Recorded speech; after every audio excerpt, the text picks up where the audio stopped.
오늘 말씀은 재물에 대해서 우리가 이 땅에 살면서 또 희생할 때도 있고 손해를 각오하고 또 섬겨야 될 때도 있습니다.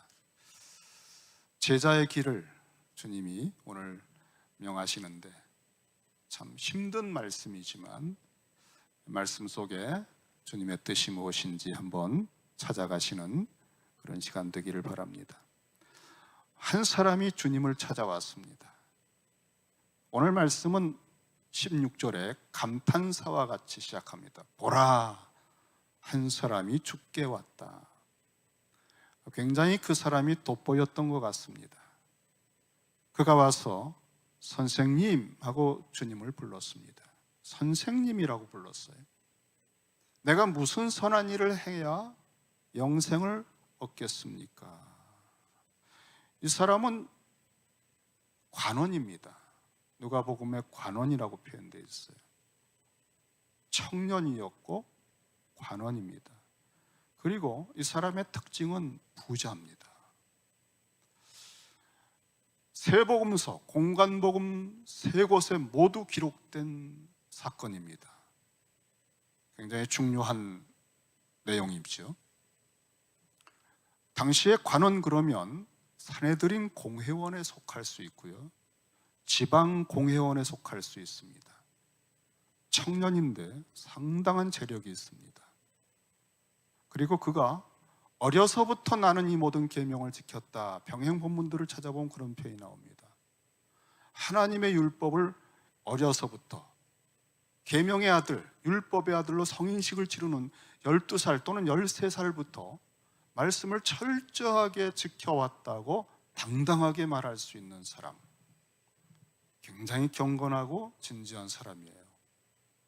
그리고 공회원이에요. 인맥이 상당합니다. 그리고 영생에 대한 갈망이 있습니다. 절제하며 살아왔고 많은 구제를 했고 이웃을 사랑하는 이 계명들을 다 지켰노라고 말했습니다. 아마 이 젊은 사람은 공회원들 사이에서도 굉장히 주목을 받고 있었을 것 같아요. 저 친구 기대가 돼. 우리가 다 나이가 있지만 다음 세대를 맡겨도 될 것 같아. 참 신실해. 대개 공회원들이 이제 바리새적인 바리새파에 속해서 이렇게 말씀을 지키는 거 보면 바리새파에서의 가정 배경, 가문에 속한 것으로 추측이 돼요.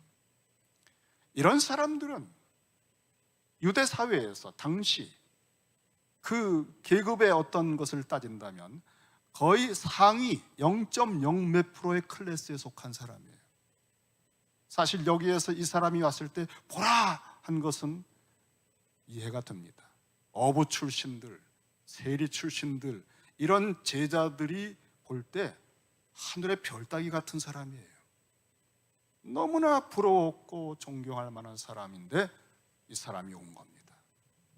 그가 병행본문은 무릎을 꿇었다 그랬어. 엎드렸다.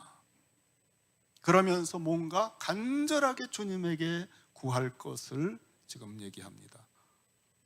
무슨 선한 일을 해야 영생을 얻겠습니까? 이 사람이 이렇게 경건하기 때문에 아마 많은 랍비들과 자기 내면의 이 갈등과 이상한 불안, 아무리 경건하게 말씀과 율법을 지켜가는데도 불구하고 이렇게 두려울 수가 없어요. 이렇게 목마를 수가 없어요. 여차하면 그렇게 아득해요. 그래서 이 구원에 소위 가장 쉽게 말하면 구원에 확신이 생기질 않는 겁니다. 이렇게 열심히 하는데 말이죠. 이렇게 구제도 많이 하는데 구원에 확신이 없어요. 내가 영생을 얻었나? 이 생각만 하면 아득한 거예요. 그래서 많은 랍비들에게 자문을 구했을 것이고 그들은 굉장히 사랑하면서 격려해 주었을 것입니다. 구약적인 배경에서 부가 많다는 것은 축복으로 여깁니다. 그래서 하나님이 참 자네 축복을 해주셨네. 그래, 그런 고민은 나도 했었어. 그거 다 이제 사라지네. 그리고 격려해 줬을 거라고요. 어떤 랍비들도 이 부의 문제에 대해서 건드리지 않고 오히려 축복해 주고, 그리고 계명을 조금 더 열심히 지켜, 우리가 다 뭐 그렇지, 이런 정도의 가르침을 수없이 들었는데 그게 마음에 이 깊은 두려움과 갈망을 해결을 못 해준 거죠. 그러다가 주님의 소문을 듣고 이분은 혹 묘안이 있을까 해서 찾아왔다고 여겨집니다. 무슨 선한 일을 하여야, 어떤 행위를 통해서, 이것은 유대주의 사회에서는 아주 상식적인 겁니다. 정말 열심히 계명을 지켜야 돼요. 그리고 자기는 지켜왔어요. 당당합니다. 보통 사람은 아닙니다. 이 당시의 유대주의의 율법에 대한 이 어떤 기준들을 아주 열정적으로 행하는 사람 중에 사도 바울은 과거를 회상하면서 내가 율법의 의로는 흠이 없었다라고 자부했어요. 거의 그런 방향으로 가고 있는 사람이었습니다. 그런데도 회칠 이면에, 내면의 깊은 곳에는 생명이 없는 거예요. 거듭나지 않았고 죽어있는 상태를 자각할 때마다 어쩔 줄 모르는 이 사람, 어떻게 해야 영생을 얻겠습니까? 예수께서 이르시되 어찌하여 선한 일을 내게 묻느냐. 자, 이 선한 일을 하면 되겠다고 생각하니까 물었지만 이 사람은 주님을 하나님으로 여기는 게 아니거든요. 주님을 주님으로 여기는 게 아니라 많은 랍비들, 상담했던 랍비들 중에 하나로 여기고 온 겁니다. 그러니까 이 사람이 자기에게 듣고자 하는 것을 내가 누군 줄 알아? 난 메시아야. 이런 식으로 하지 않으시고 눈높이로 해나가시는 대화를 시작하셨습니다. 무엇을 행해야 내가 되겠습니까? 하는 그에게, 그러면 행하는 쪽으로 얘기를 해주마. 그런데 내가 지금까지 들어왔던 많은 가르침들은 랍비들, 서기관들의 가르침이었겠지. 그리고 그들의 가르침의 수준에서는 네가 최선을 다해서 지켜왔겠고, 그런데 평안이 없고 확신이 없는 거지. 당연한 얘기다. 왜냐하면 이 시대의 어떠한 서기관들도 하나님의 말씀, 율법을 정확하게 본연의 뜻으로 해석해 주는 사람은 없다. 이 시대의 율법주의는 인간의 전통들에 매여 있어서 내가 산상수훈해서 너희는 이렇게 들어왔지만 나는 아버지의 뜻을 제대로 얘기해 줄 테니 들어봐라. 하나님 아버지의 뜻은 살인하지 말라? 그거 지켰다고 당당하느냐? 마음속에 미워했던 거, 그것도 살인한 것이라고 한다면 너희가 어떻게 설 수 있느냐? 자, 그러니 너희들이 서기관들에게 들어왔던 그 정도의 수준으로 내가 너를 말하고자 하면, 그럼 이제 다른 것 찾지 말고 하나님은 선하시고 그 하나님의 절대 기준은 말씀이다. 자, 랍비들의 가르침 쪽으로 나에게 기대하지 말고 내가 너를 본래 하나님과 본래 하나님 말씀으로 인도할 테니까 따라가 봐봐라. 자, 여러분, 주님이 지금 하나님과 그의 말씀으로 이를 이끌었습니다. 율법으로.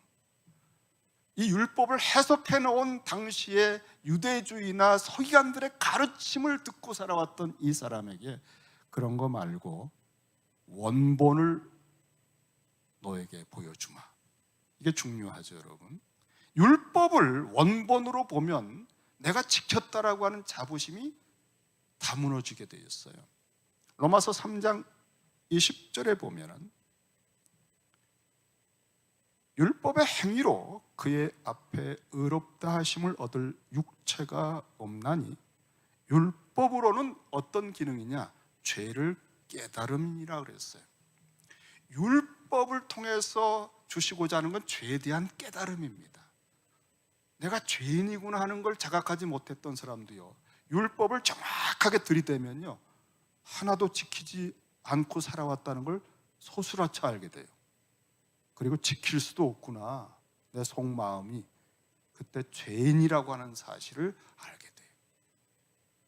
이렇게 죄인이라고 하는 사실을 알게 되면 그 다음 단계가 오는 겁니다. 율법을 지켜서 내가 영생을 얻으려고 했던 방법이 무너지고 나니까 그 다음에 갈라디아서 3장 24절이죠.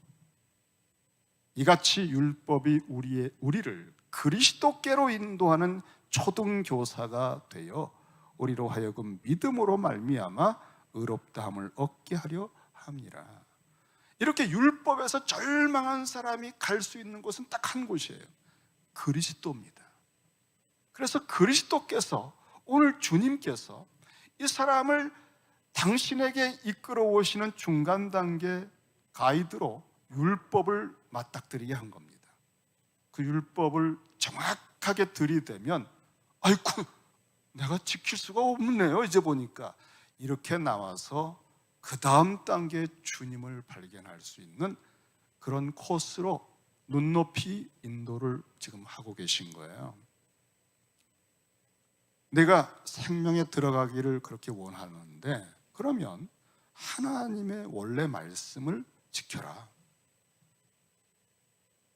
원래 말씀 못 지킵니다. 아시죠? 산상수훈에서 보여주셨잖아요. 내가 지켰습니다라고 하는 자부심을 갖고 있는 말씀들은 다 본래 율법을 각색한 서기관들이 애쓰면 인간도 지킬 수 있도록 다 손을 보고 편법으로 다듬어 놓은 율법들이에요. 그것은 무거운 짐이고 수고하게 하고 헛되이 교만하게 하고 못 지켜서 절망하게 하고 사람을 편가름하고, 그런 것으로 그 시대에 모든 사람들이 매여서 살아갑니다. 하지만 주님은 아버지의 본래 뜻을 날선검처럼 시퍼렇게 날선 검을 직접 보여주시고 들려주셨습니다. 그때 아무도 지킬 수 없다는 사실을 알게 되고 그리스도의 십자가의 공로만 붙들게 되는 것입니다.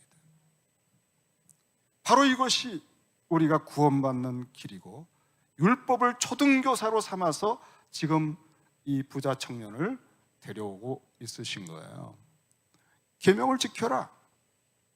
그랬더니 참 이 사람 당당합니다. 어느 계명입니까? 말씀만 왔어요. 그렇게 교육을 받아왔습니다. 유대주의 속에서는 그렇게 살아온 겁니다. 예수께서 이르시되 살인하지 말라, 간음하지 말라, 도적질하지 말라, 거짓 증언하지 말라.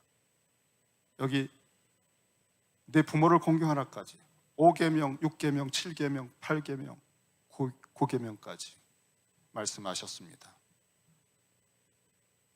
자, 10계명 중에서 주님이 말씀 안 하신 게 1계명에서 4계명, 하나님에 관한 계명이죠. 1계명, 내 앞에 다른 신을 두지 말라. 2계명, 형상을 만들고 절하지 말라. 3계명, 내 이름을 함부로 부르지 말라. 4계명, 안식일 계명이에요. 그거를 딱 빼놨습니다. 그리고 10번째 계명도 빼놨습니다. 그건 탐욕에 대한 것입니다. 탐욕은 하나님이 주신 분량에 만족하지 못하고 경계선을 넘어서 욕심을 내는 거예요. 그것은 하나님이 주신 것에 만족하지 못하고 그것을 의지하고 집착하면서, 탐심은 우상숭배라고 그랬습니다. 그러니까 제1계명, 2계명, 3계명, 4계명과 마지막 탐심이 딱 연결되는데 그걸 싹 뺐어요. 그리고 사람에게 당시에 구제하며 기도하며 내가 지켰다고 자부할 수 있는 것 몇 가지를 딱 제시한 겁니다. 사실은 지키지도 못하죠. 마음속으로도 음욕을 품으면 간음인데, 서기관들의 가르침은 하지만 않았으면 지킨 거라고 하는 수준이거든요. 그렇게 지켰다는 것입니다. 이 말씀을 딱 듣자마자 그는 당장 그 청년이 이르되 이 모든 것을 내가 지키었사온데 아직도 무엇이 부족합니까? 야, 여러분, 정말 진짜 하나님의 뜻에, 아버지의 뜻대로 율법을 산상수훈의 날선검처럼 들었으면 어찌하죠? 제가 그렇게 지키려고 애썼지만 매번 실패합니다. 제가 어떻게 해야 되겠습니까? 라고 해야 되는데, 병행본문을 보면 제가 어려서부터 다 지켰다고 얘기를 했어요. 이와 같은 사람에게는 길이 없어요. 율법을 통해서 자신의 죄를 자각할 수 있는 틈새가 없기 때문입니다. 이것이 유대주의가 사람들을 만들어 놓은, 아주 기괴한 사람을 만들어 놓은 것입니다. 그래서 자기가 의로운 줄 알고 그리스도인들을 잡아서 가두고 죽이는 사울 같은 사람이 탄생한 거예요. 다메섹에서 주님이 당신의 영광을 비추어 주기 전까지는 썩은 무덤, 회칠한 무덤인 줄 모르고 최고의 의를 가진 사람인 양 그렇게 날뛰었던 사울이 십자가를 만나서 그리스도의 영광을 체험하고 복음을 전하는 사람으로 변한 거죠. 우리는 그 사도 바울이 쓴 서신을 통해서 율법은 죄를 깨닫게 함이라, 율법은 초등학문같이 우리를 그리스도께로 인도하는 기능이었구나 하는 고백을 우리가 로마서와 갈라디아서를 통해서 들었습니다. 이 청년은 갈 길이 멉니다. 우리 주님께서 이 자부심 당당한 부자 관원 청년을 보시고 이제 그가 말한 율법들을 피상적으로 지켰다는 그 앞에 산상수훈의 칼날을 들이대셨습니다. 산상수훈의 칼날.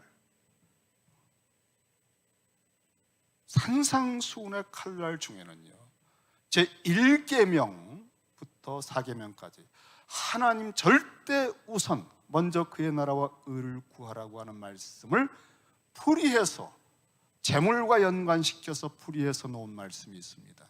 산상수훈의 말씀.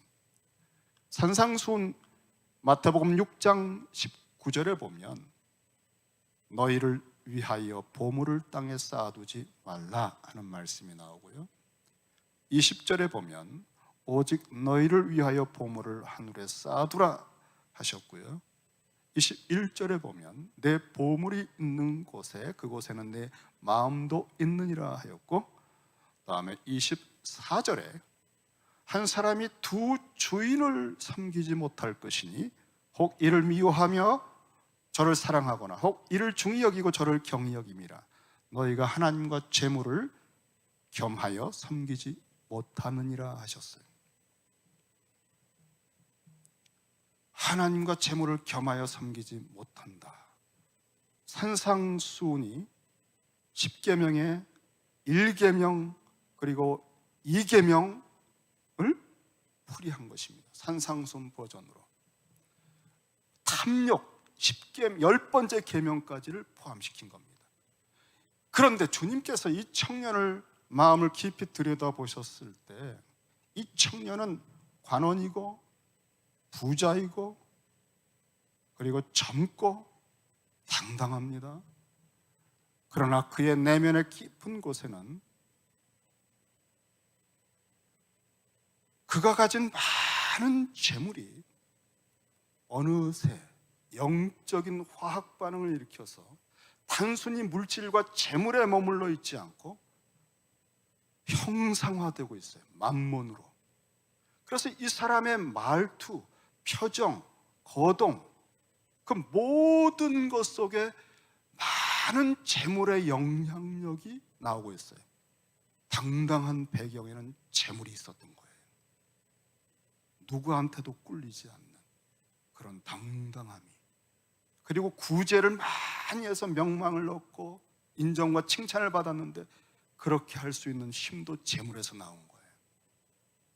그리고 아주 태도가 점잖고 또 품위가 있고 얼굴이 깨끗하고 모든 거동이 볼만해요. 이게 다 재물에서 빚어진 것입니다. 먹는 것과 입는 것과 가정의 분위기, 깨끗한 환경, 모든 것을 직접 뛰지 않아도 되고 시켜서 하게 되고, 여기서 몸에 배인 그 모든 어투와 말, 집안의 배경, 가문, 어려서부터 좋은 교육을 받은 그것들이 절절절 흐릅니다. 이게 다 재물에서 나온 겁니다. 재물이 이 사람에게 중심부에 그의 모든 사고방식과 성품과 삶의 태도와 모든 경건 전체의 배후에서 또아리 틀고 거닐고 있습니다. 주인이 된 겁니다.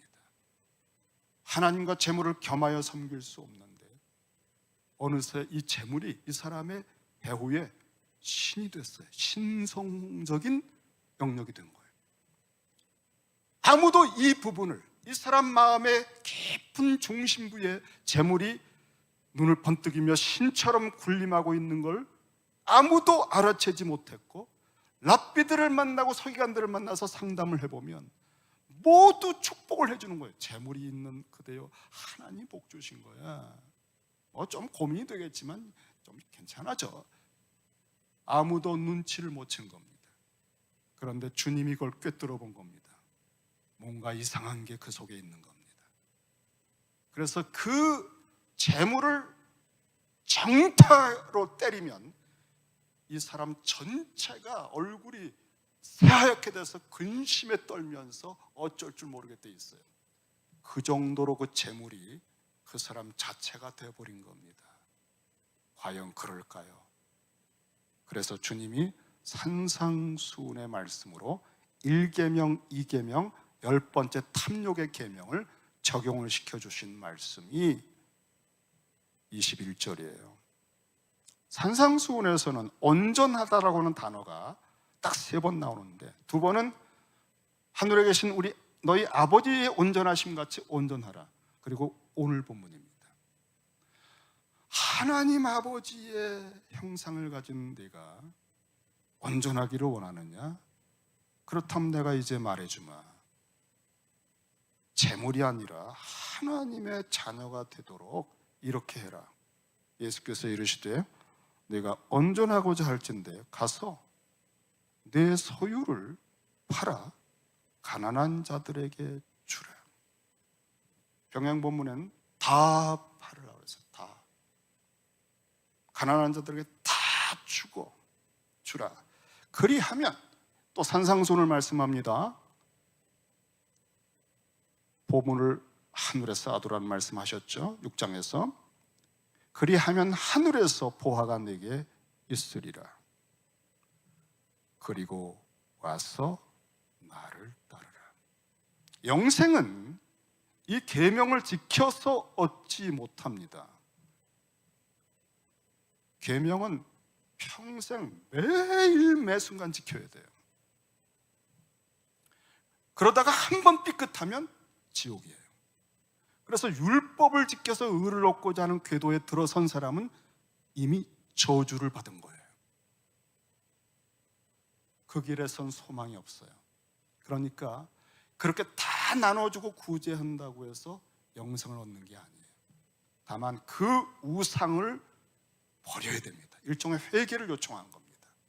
그리고 영생은 모든 산상수훈적 깊이의 계명을 아버지 뜻을 홀로 죽기까지 순종하시고 이루시고 그 지키지 못한 영원한 진노의 죗값을 다 치러내신 그리스도를 믿고 따르는 데서 영생이 옵니다.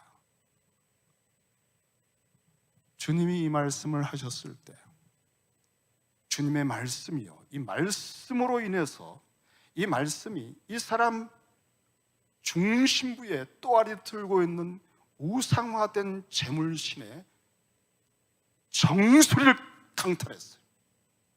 그러면서 너무나 큰 충격을 받았어요. 왜냐하면 이건 감춰진 거예요.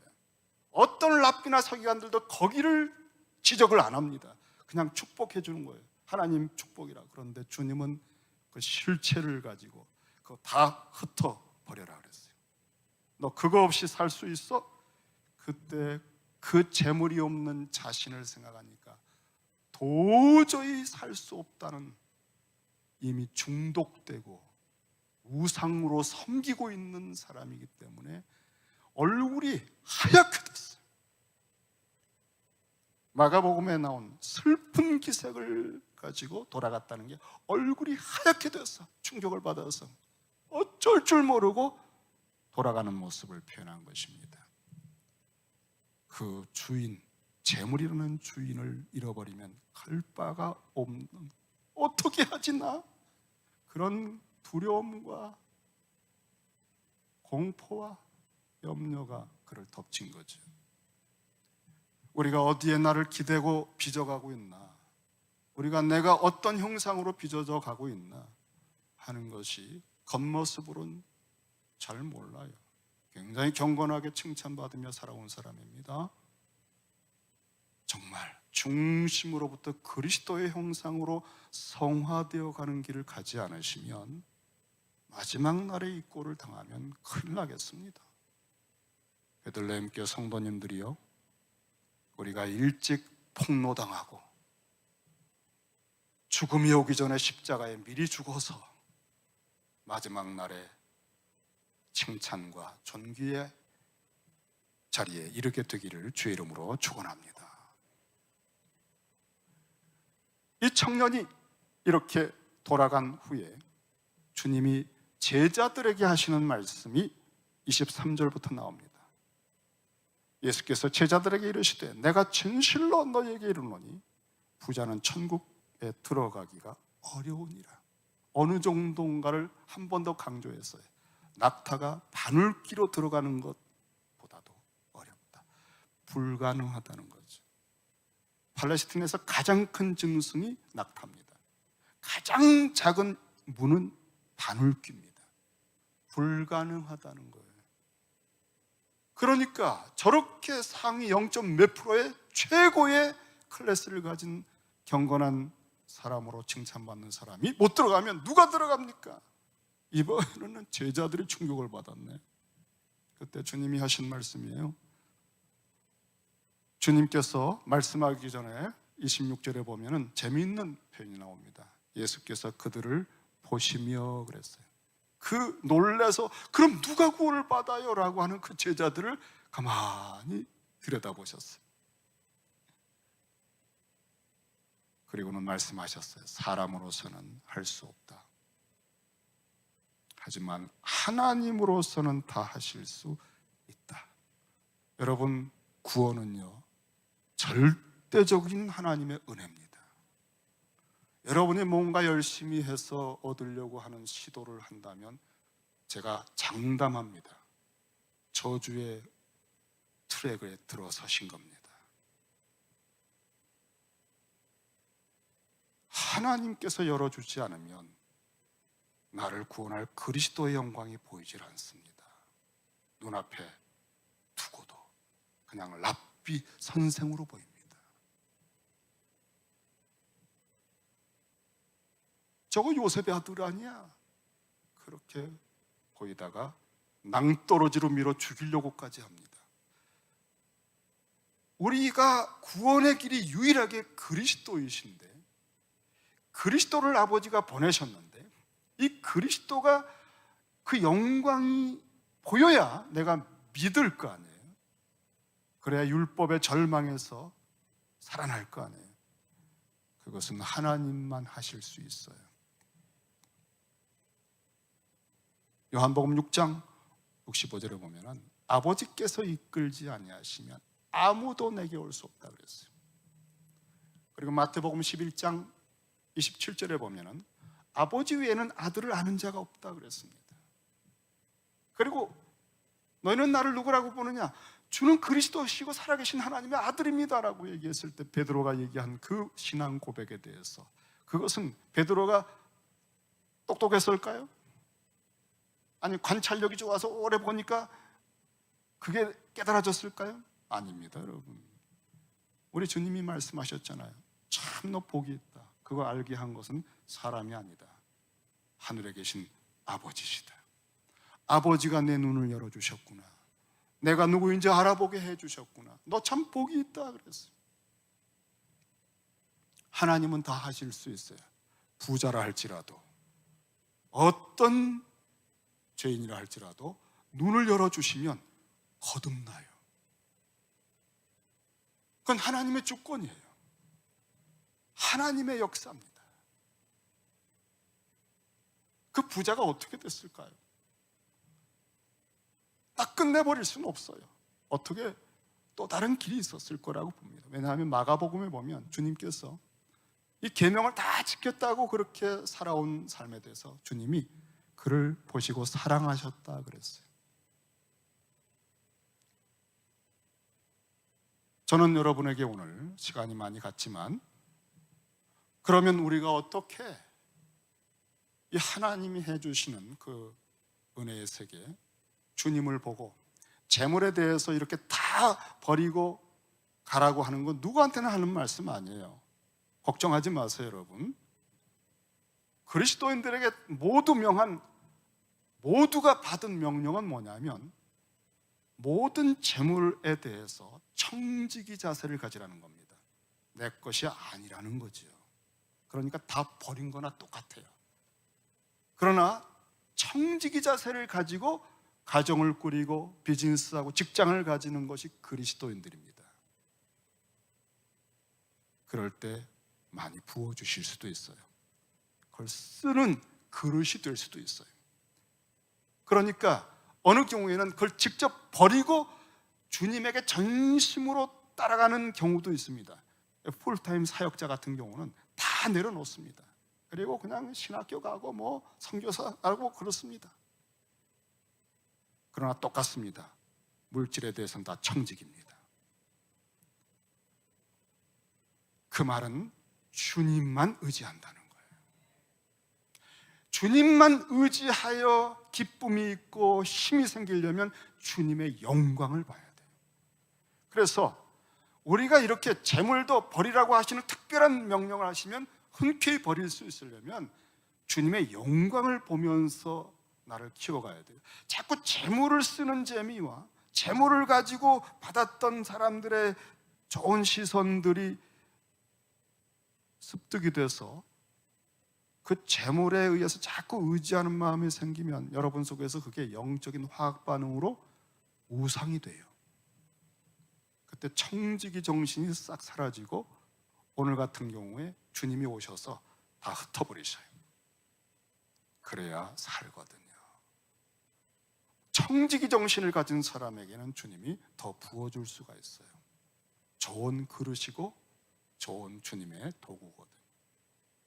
그러니까 우리는 그렇게 쓰시던, 내가 가진 채로 주님이 사용하시던 간에 언제 말씀하셔도 우리가 우리 시간과 우리의 모든 은사와 우리의 생애 가운데 주님의 길을 따라가는, 흔쾌히 따라가며 주님을 닮아가는 이 성화의 열매를 맺어가는 이 복된 길을 잃어버리지 않기 위해서는, 근심하며 주를 떠나지 않기 위해서는, 시험에 들지 않기 위해서는 주님의 영광을 보셔야 돼요.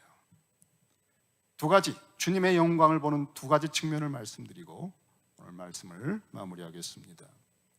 첫째는 주님이 내가 가진 재물이나 어떤 은사나 어떤 영향력보다 그 영광이 수천억억 배 무한히 크다는 사실의 영광을 보셔야 돼요. 자, 여러분 요한복음 1장만 보셔도요, 요한복음 1장 1절부터 태초에 말씀이 계셨는데 이 말씀은 하나님이시다, 이 말씀이 육신이 되셨다.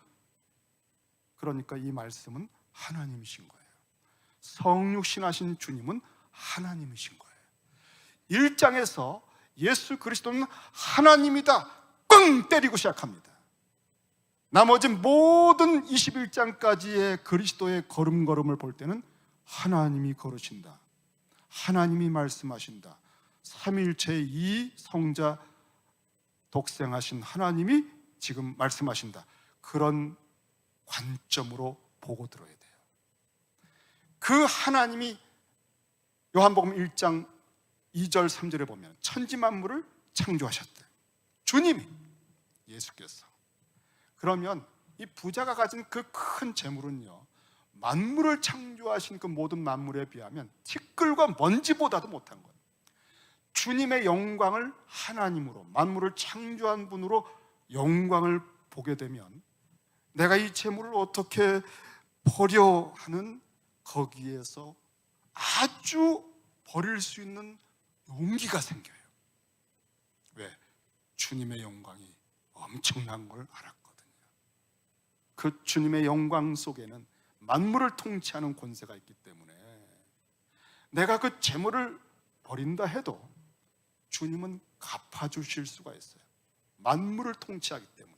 그러니까 주님을 주권자요, 섭리자요, 심판자요, 평가하고 갚아주실 수 있는 능력 있는 영광스러운 분으로 보면 볼수록 우리는 자유해지는 거예요.